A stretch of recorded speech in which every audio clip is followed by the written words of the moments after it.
All right, welcome back to another Deck Tech with Eviscerate. Today I will be playing with my deck I call Flight Risk. It's a mono blue counter deck. Let's open it up and show you what it's made of.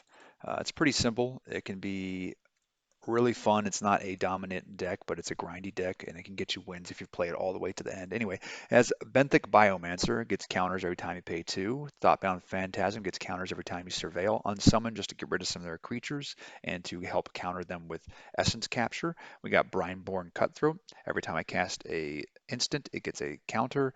Contentious Plan, proliferate all my countered creatures and draw a card. Essence Counter, counter target enemy counter opponent's creature and add a counter to my own creatures.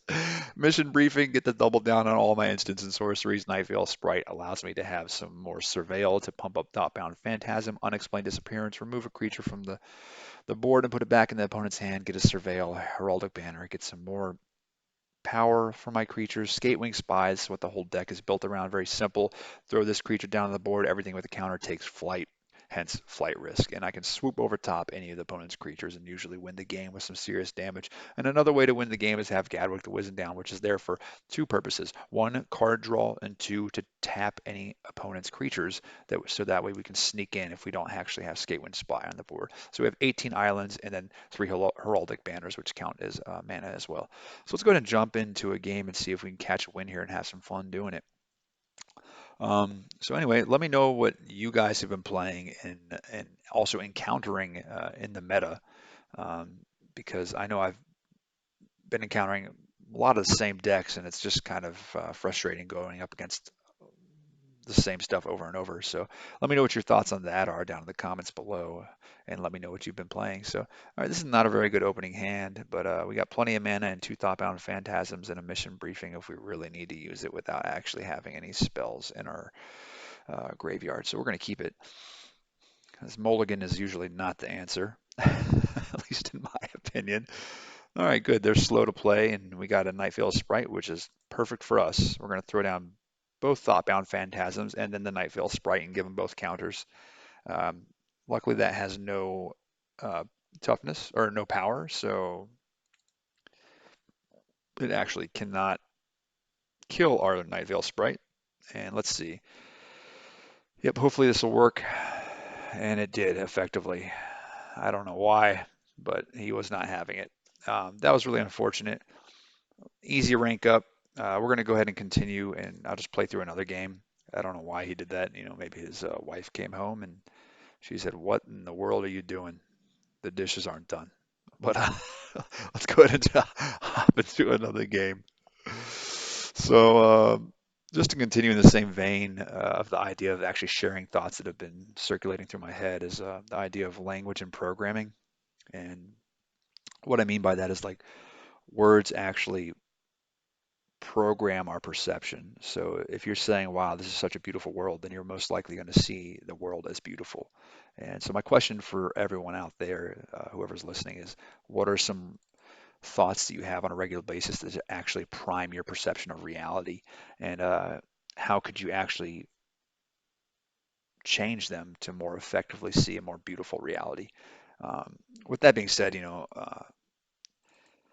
I have the whole spectrum of emotion within inside of myself, and I deal with depression and happiness and all the spectrum. So let me know what you think and what kind of words you've been using to prime yourself, and how it's been going for you.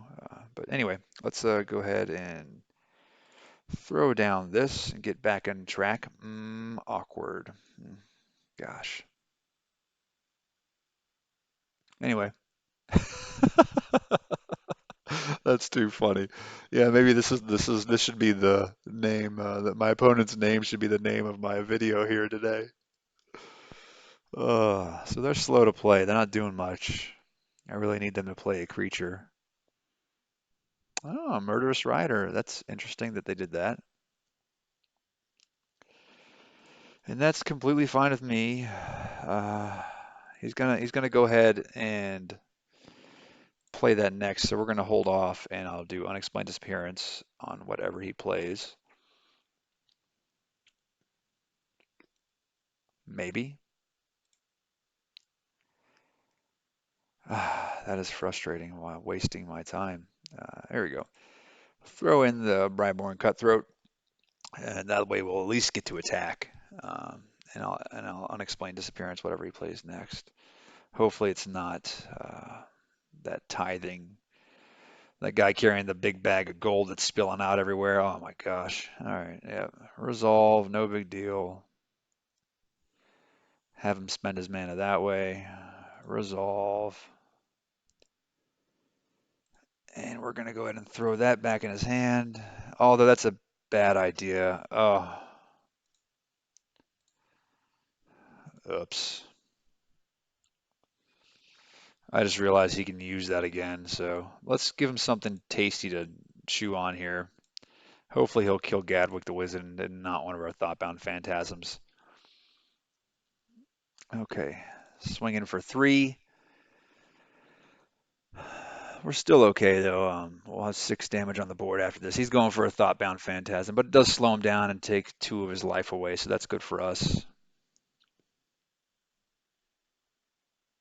hmm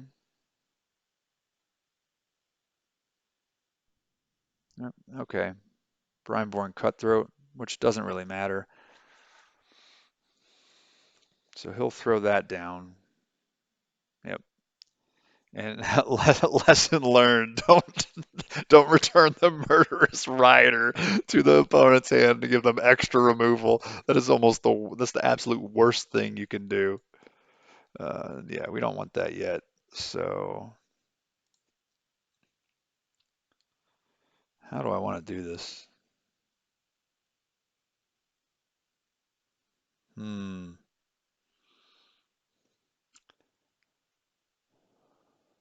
Well, I can just wait. There's nothing needs to happen now. That's for sure. Hopefully he doesn't have another murderous rider in his hand and he's just gonna keep killing my creatures one by one. Wow, he's got a lot of mana on the board. Oh, Yarok the Desecrated. I love that card. That is just such a fun card to have. And luckily that took up all his mana. So what I'm gonna do here is actually mission briefing, unexplained disappearance. Okay, yep, don't care. Mission briefing, unexplained. So we're gonna tap that. Pull out. Yeah, I don't need. Oh, well, yeah, I don't need that. And I'll take an extra Skatewing Spy because it looks like he does have removal in the deck. And we're going to play this Unexplained Disappearance on Yarick,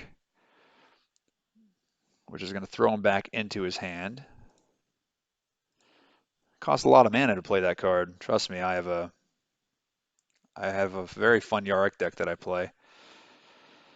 Good. All right, so now we have 2 attackers for 10 damage, and that's basically the game. If I had a mana, well, yeah, that's the game. Okay, let's just go ahead and let's be simple with it.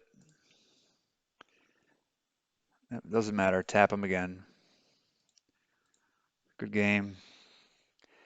There's the mana. So it didn't even get to throw in Skatewing Spy.